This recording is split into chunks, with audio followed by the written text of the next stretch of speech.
Viewers, welcome back to my YouTube channel Barnali makeup style. তো আজকের ভিডিওটা হচ্ছে হেয়ার কেয়ার ভিডিও। তোমরা তোমাদের চুলকে ঘন, লম্বা, চকচকে কালো কিভাবে করতে পারো সেই টপিকে আজকের ভিডিওটা কিন্তু সবাই দেখো, আশা করছি ভালো লাগবে। তোমরা কি চাও তোমাদের চুলটাকে এতটা ঘন, সুন্দর, লম্বা আর এরকম চকচকে করে তুলতে? আজকের রেমেডিটা কিন্তু আমি হোম রেমেডিতে তৈরি করেছি। তো এটা কিন্তু খুবই ভালো একটা রেমেডি হতে চলেছে। আমি ঘরোয়া কিছু জিনিস ইউজ করেছি, যেগুলো আমরা রান্নার কাজে ইউজ করি, সেগুলো কিন্তু আমাদের চুলের বা আমাদের হেলথের পক্ষে খুবই ভালো। তো এটাকে দ্রুত গতিতে তোমরা চুল কী করে লম্বা করবে, পুজো তো চলে এসছে, দুর্গা পুজো আর কতদিনই বা বাকি আছে। যদি পুজোর আগে চাও তোমরা চুলটাকে খুব ভালোভাবে তাড়াতাড়ি করে লম্বা, স্ট্রং আর গোড়া থেকে ঝরে না পড়ে, যদি তোমরা এরকম করতে চাও, তাহলে কিন্তু ভিডিওটা আজকে তোমাদের জন্য।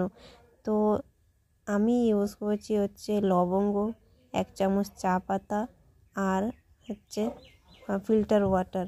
তো এগুলো দিয়ে তোমরা প্রথমে দেখে নাও আমার চুলটা কতটা ড্রাই হয়ে গেছে, আর এটা গোড়া থেকে প্রচুর ঝরে পড়ছিল। তো আমি খুবই চিন্তায় ছিলাম যে কি করব, কি করলে চুল ওঠা কমে যাবে। তো আমি আমার মায়ের কাছে গিয়েছিলাম, তো মা আমাকে বলল যে এগুলো চুলে ইউজ করতে, তো চুল ওঠা কমে যাবে।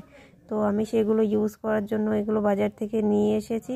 লবঙ্গ তো আমার কাছে আগে থেকেই ছিল, 10টা লবঙ্গ নিয়ে নিয়েছি।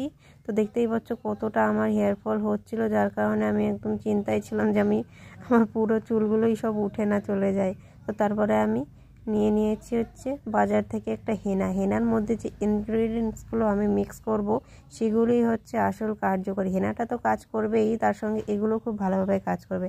তো এক কাপ জলের ভিতরে 1 চামচ চা পাতা দিয়ে খুব ভালোভাবে মিক্স করে, লবঙ্গ নিয়েছি 10টা, সেটাকে গুঁড়ো করে নিয়ে সেই জলের মধ্যে মিক্স করে দিয়েছি। তারপর একটু অ্যালোভেরা জেলও অ্যাড করে দিয়েছি, পরিমাণ মতো তোমরা যতটা ইউজ করতে চাও অ্যালোভেরা জেলটা তোমরা ততটা দিয়ে নিতে পারো। তো আমিও মিক্স করে নিয়েছি, তিনটেকে খুব ভালোভাবে মিক্স করে নেব। মিক্স করে নেওয়ার পরে অ্যালোভেরা কিন্তু আমাদের চুলটাকে গ্লসি, শাইনি এবং হেলদি করতে সাহায্য করে, আমাদের চুলের গোড়াটাও খুব মজবুত করতে সাহায্য করে। লবঙ্গটা কিন্তু আমাদের চুলের গোড়াটাকে খুব বেশিভাবে স্ট্রং করতে সাহায্য করবে। তো আমি এখানে ময়ূরী হেনা নিয়ে নিয়েছি, যেটা বার্গান্ডি কালারে আছে। তো এটাকে আমি কেটে পুরোটা নিয়ে নিয়েছি। তারপরে সেই জলটা আমি বানিয়েছিলাম, জলটাকে খুব একটু একটু করে ঢেলে বাটিতে, একবারে কেউ জলটা ঢেলে নেবে না, পুরো এইভাবে মিক্স করে নেবে আস্তে আস্তে করে জল দিয়ে। তো জলটা দিয়ে আমি খুব ভালোভাবে মিক্স করে নিয়েছি। মিক্স করার পরে পুরো হেয়ারে আমি গোড়া থেকে ডগা পর্যন্ত অ্যাপ্লাই করে নিয়ে এভাবে দেখো ব্যাটারটা হয়ে গেছে রেডি। তো দেখো তোমরা হেনাটাকে আমি মিক্স করে নিয়েছি। মিক্স করে নেওয়ার পরে চামচে যে প্রোডাক্টটা লেগেছিল সেটাকেই আমি অ্যাপ্লাই করে নিচ্ছি পুরো স্ক্যাল্পে। তো এটা কিন্তু একটা বার্গান্ডি কালার, ব্ল্যাক কালার আমি ইউজ করিনি, বা মারুন কালারটাও,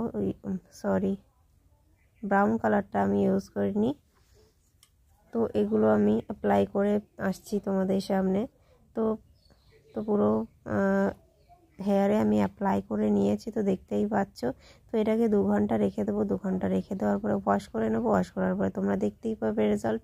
তো ভিডিওটা ভালো লাগে লাইক, শেয়ার, কমেন্ট, সাবস্ক্রাইব করে দেবো। ফাইনাল রেজাল্ট আশা করছি তোমাদের সবার খুব ভালো লেগেছে। যদি ভালো লেগে থাকে তাহলে আমার চ্যানেলটাকে সাবস্ক্রাইব করতে পারে। এই ধরনের ভিডিও আমার চ্যানেলে আসতেই থাকে। তো বাই বাই, দেখা হবে পরবর্তী ভিডিওতে।